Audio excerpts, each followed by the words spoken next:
At around 3 in the morning on July 17, 2026, the car carrying Alicia Lipata and her live-in partner returned to their rented home in Tierra Nova subdivision, Barangay 171, North Caloocan. Alicia, 24, was returning home after finishing her scheduled activities, while the residential area was almost completely deserted in the early morning hours. As soon as they stopped in front of the house, the silence was shattered by a rapid burst of gunfire.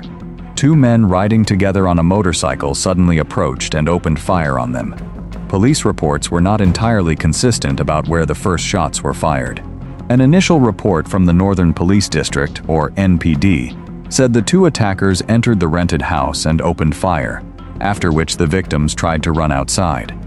Later reports from the Caloocan City Police, however, described the attack as taking place outside, just as Alicia stepped out of the car after her partner had parked.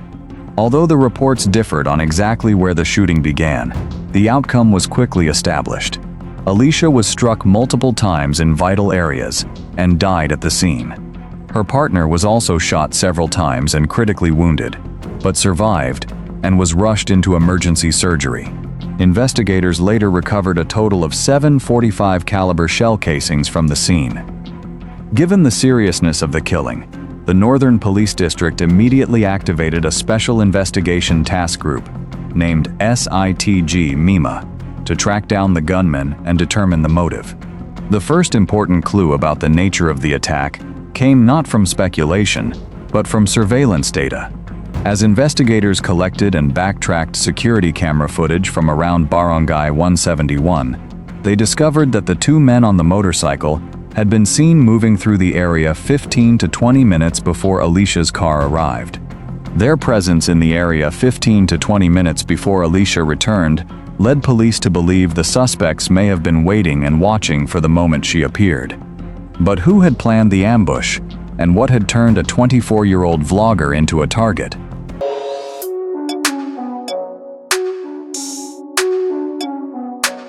Once the victim was identified, Alicia Lipata's death immediately drew public attention because of her influence on social media. She was widely known as Mima Alicia, a political commentary vlogger and a member of the United Vloggers and Influencers of the Philippines, or UVIP. Alicia openly supported President Ferdinand Marcos Jr. and frequently posted harsh criticism of Vice President Sara Duterte and figures aligned with her. Her most recent posts before the killing repeatedly focused on highly contentious political issues. Her strong online presence and confrontational commentary quickly made political retaliation a major focus of public speculation in the first days after her death. Police, however, did not immediately lock the investigation into a single theory. Philippine National Police spokesperson Alan Ray Ko said investigators were examining several possibilities at the same time, including her work as a vlogger, her political positions, her business activities, her private life, and personal disputes. The anti-cybercrime group was also brought in to review her posts and look for signs of online threats.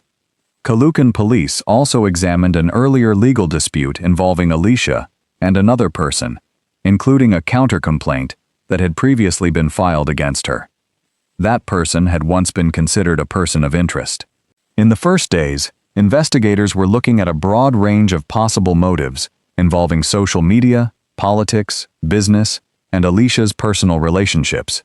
But before police could determine the underlying reason for the killing, surveillance footage gave them something more concrete: the two men who had appeared at the scene. Under intense public pressure, the Caloocan City Police and the Northern Police District began collecting and tracing surveillance footage in both directions, before and after the shooting in Barangay 171. By piecing together footage of the suspect's movements with witness information and physical evidence recovered from the scene, investigators gradually developed identifying details for the two men believed to have carried out the attack. The initial descriptions were established quickly. The gunman wore a red helmet, a white long-sleeved shirt, and track pants. The motorcycle driver wore a white helmet, a white shirt, and dark pants. According to the Philippine National Police, the two men believed to have carried out the attack were identified within roughly 24 to 48 hours of the ambush. Police also said at least one of the suspects had previous involvement in criminal cases. That detail led investigators to broaden their examination of possible links to organized criminal groups or gun-for-hire activity. By July 21st, authorities said the task force was closely tracking the suspects.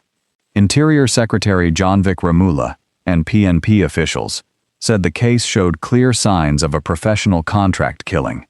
A major breakthrough came at around 8:20 in the morning on July 23rd, 6 days after the assassination. Acting on witness information and the results of an intensive investigation, NPD officers working with Pampanga police carried out an operation and arrested 2 suspects at a location in the barangay. At the suspects' hideout, authorities recovered 2 hand grenades, 1 9mm handgun, and 1 semi-automatic .45 caliber pistol. During an official press briefing, the PNP identified the 2 men as Manuelito Susano, accused of being the gunman who shot Alicia, and John Allen de Guzman, the motorcycle driver. Investigators also said Susano had previously worked as a security guard for a high-value drug personality who had since died in Iloilo. The .45 caliber pistol seized in Pampanga quickly became a crucial piece of physical evidence in the investigation. The PNP forensic group later reported that ballistic testing conclusively matched the pistol to the shell casings recovered from the scene of Alicia's killing and the shooting that critically wounded her partner. The 2 men accused of carrying out the shooting had been arrested, along with what police identified as the weapon used in the attack. But the arrests of Susano and de Guzman did not close the case.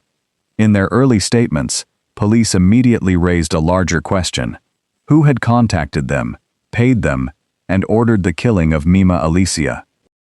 Just 1 day after the 2 suspects were arrested in Pampanga, another development pushed the investigation further. On July 24, 2026, a man named Alvin Faustino voluntarily surrendered at the Mabalacat City Police Station before being turned over to the Criminal Investigation and Detection Group. Faustino was not accused of being the gunman or of being physically present at the scene in North Caloocan. In the chain described by the Northern Police District, police identified him as a middleman, the link between the alleged masterminds and the men who carried out the attack. According to police, Faustino's role included contacting the gunman, relaying information about the target, transferring money, and coordinating with the people accused of being behind the killing. According to the structure police described, the case did not stop with the 2 men at the scene. It also involved intermediaries and people accused of operating behind them. NPD Director Brigadier General Benliner Capili said the group that carried out the attack was initially paid 250,000 pesos. Publicly available sources have not said whether that was the full price of the contract or only part of the payment. Police also said there was a second middleman, identified only by the alias CB, who remained at large. Faustino's surrender became a key bridge in the investigation. Based on information provided by the arrested suspects and the intermediary role police attributed to Faustino, investigators continued moving upward toward the people they believed were behind the plan. After the 2 suspects believed to have carried out the attack were arrested and Faustino surrendered, police said information obtained from the suspects helped them identify 2 people accused of masterminding the killing. Investigators described the pair as business partners, who were also romantically involved. To protect the ongoing manhunt, police did not publicly release their real names and instead referred to them as Boss A and Jane Doe. Along with identifying the alleged masterminds, investigators announced a major shift in their working theory of the motive. General Nartatez said that, according to the current investigation, the killing stemmed from professional and business dealings combined with personal resentment and a dispute over an alleged debt of about 8 million pesos that Alicia was believed to owe the pair. Northern Police District Director Benliner Capili also confirmed that Alicia had a business relationship with one of the alleged masterminds, and that investigators had officially removed politics from the central working theory of the case. However, This remains the structure and investigative theory publicly presented by the PNP. Publicly available records still do not contain business contracts, loan documents, or financial statements establishing the specific origin of the alleged 8 million peso debt. The two alleged masterminds remained at large, and the accusations concerning their leadership role and the financial motive had not yet been challenged or tested in court. Even so, under the structure presented by the PNP, the case had now taken shape as an alleged contract killing connected to a financial dispute. But just as the direction of the investigation seemed to be coming into focus, ballistic testing opened another layer of the case, one that extended far beyond the death of Mima Alicia. As the investigation expanded, one crucial piece of physical evidence, the semi-automatic .45 caliber pistol seized from gunman Manuelito Susano, was turned over to the Philippine National Police Forensic Group for further examination. PNP ballistic testing not only identified the .45 caliber pistol as the weapon used in the Alicia case, but also triggered an unexpected new development in the investigation. At an official press briefing, PNP officials said the same .45 caliber pistol had been linked to no fewer than 10 earlier shootings and armed robberies. Ballistic traces from the same firearm stretched across Luzon, including Malabon, Bulacan, Nueva Ecija, Quezon City, and Caloocan, with incidents dating back to around 2016. Following that cross-provincial finding, PNP leaders immediately ordered police units in the relevant areas to review those case files and investigate further to determine whether any of the current suspects were connected to the earlier incidents. But investigators drew an important legal distinction. Ballistic testing establishes a link between the firearm and the earlier crime scenes, but it does not by itself prove that the gunman arrested in the Mima Alicia case personally fired the weapon in every one of those incidents over the previous decade. The individual responsibility of each suspect in those older cases remained under separate investigation.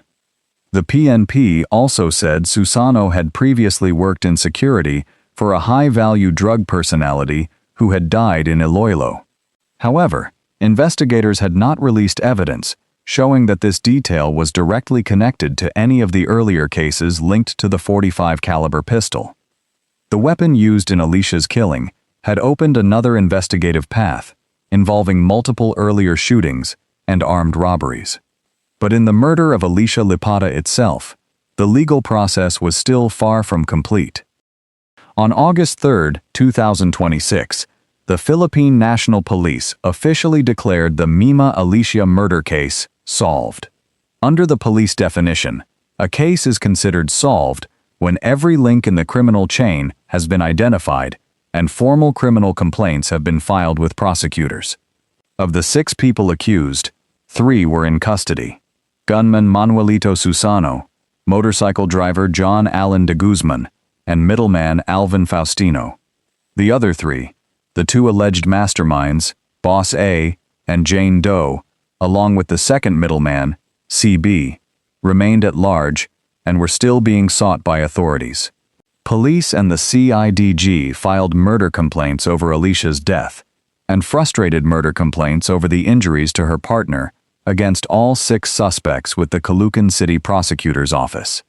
The 2 men directly involved at the scene also faced separate complaints involving illegal possession of firearms and explosives. But the police declaration that the case was solved did not amount to a final judicial ruling. The case was still being handled by prosecutors, while authorities continued searching for the suspects who remained at large. No trial had begun, and the allegations concerning the masterminds and the alleged 8 million peso dispute had not yet been publicly tested in court. The North Caloocan investigation ended with a contradiction. Police said they had identified the entire structure of people accused of taking part in the contract killing plot, yet the people accused of ordering and financing the attack had not been arrested or brought before a court. At the same time, the recovered firearm had opened another investigative path into more than 10 other shootings and armed robberies, dating back to around 2016.